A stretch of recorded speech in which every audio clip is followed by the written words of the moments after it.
It was the most beautiful machine ever built to kill a legend. In 1970, Ferrari sat at the top of the racing world, untouchable, arrogant, and seemingly invincible. Then, a ghost emerged from the workshops of Maranello's darkest rival. It wasn't just a car. It was a mechanical middle finger aimed directly at Enzo Ferrari's ego. This was the era of the big block gladiators. Porsche was tired of losing. They took the 917, shoved a massive, air-cooled, 5.0-liter flat 12 engine into the chassis, and created a monster that defied the physics of the time. But this wasn't just raw displacement. It was the engineering of the impossible. The FIA had one job: regulate the carnage. They established the Group 5 rules, expecting the manufacturers to play nice. Instead, they got an arms race. Ferrari relied on the legendary V12, a high-revving symphony of Italian tradition. But the 917 didn't just beat them, it humiliated them. It produced over 600 horsepower, pinned to a frame so light it felt like a surgical instrument. At Le Mans, the 917 didn't just set a record, it shattered the reality of what a race car could be.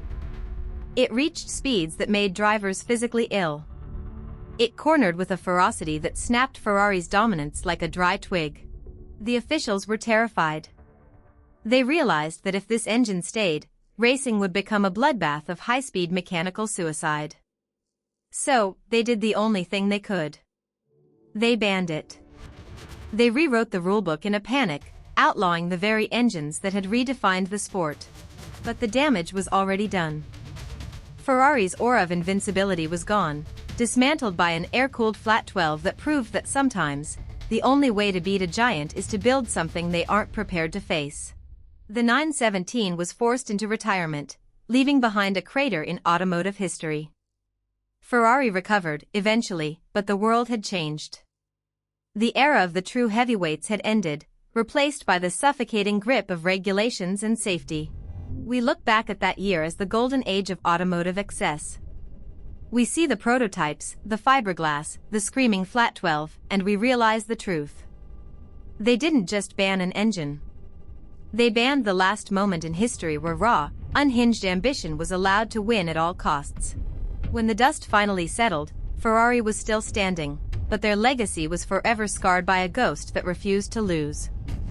Sometimes, the best way to be remembered isn't by winning the championship. It's by being so dangerous they have to change the rules just to stop you.